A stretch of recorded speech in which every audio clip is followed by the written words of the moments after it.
बाप तुम्हाला रागवतो पोरांनो, लक्ष ठेवा.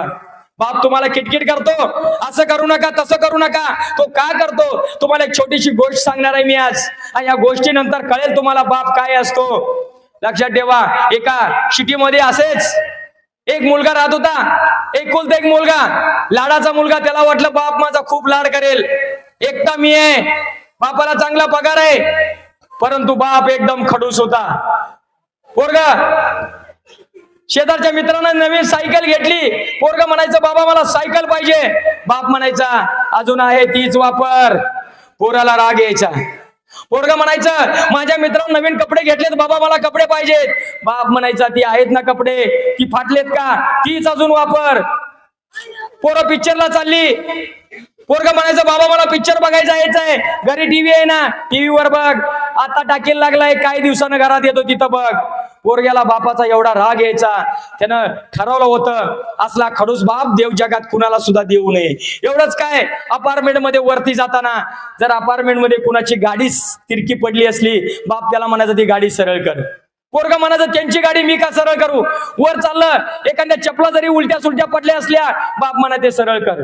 पोरग्याला एवढी झीट आलती त्या बापाची, त्याला ठरवलं होतं काही जरी झालं तर चालेल, पण या बापाच्या किटकिटीमधून मला सुटायचंय. त्यानं मग संकल्प केला.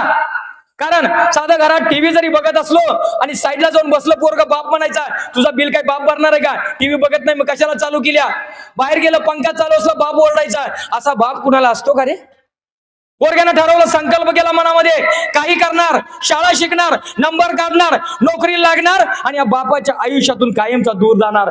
असल्या किटकिट्या बापाचं पुन्हा तोंड नाही बघणार. आणि पोरानं एकदा संकल्प केला, पोरानं संकल्प केला, मागं हटलं नाही. 5वी 9वी 10वी 11वी 12वी इंजिनियर झालं. फक्त आता कॉलची वाट बघत होता. एखादा कॉल यायचा, इंटरव्ह्यू द्यायचा, नोकरी लागायचं, आणि परत त्या किटकिट्या बापाचं तोंड आयुष्यात कधी बघायचं नाही. एकदा बघतो तर काय, एकदा इंटरव्ह्यू त्याला कॉल आला. तो आनंदला आईला म्हणाला, आई मला इंटरव्ह्यूचा कॉल आलाय. आई म्हणली जा लेकरा जा, देवाच्या पाया पड म्हणले. पहिल्यांदा पोरग देवा पुढे गेलं आणि त्या देवाला म्हणलं, देवा एवढी नोकरी मला लागू दे बास, तुला 1 किलो पेढ देईन, आणि या बापाच्या खिटखिटीतून एवढं मला सुटायचंय, या बापाचं परत मला तोंड बघायचं नाही, लई त्रास दिला येणं. आईच्या पाया पडला. आई म्हणली बाळा चाललाय जा, वडिलांच्या पाया पड. लांबनच त्यानं वडिलांच्या पाया पडला आणि निघून गेला.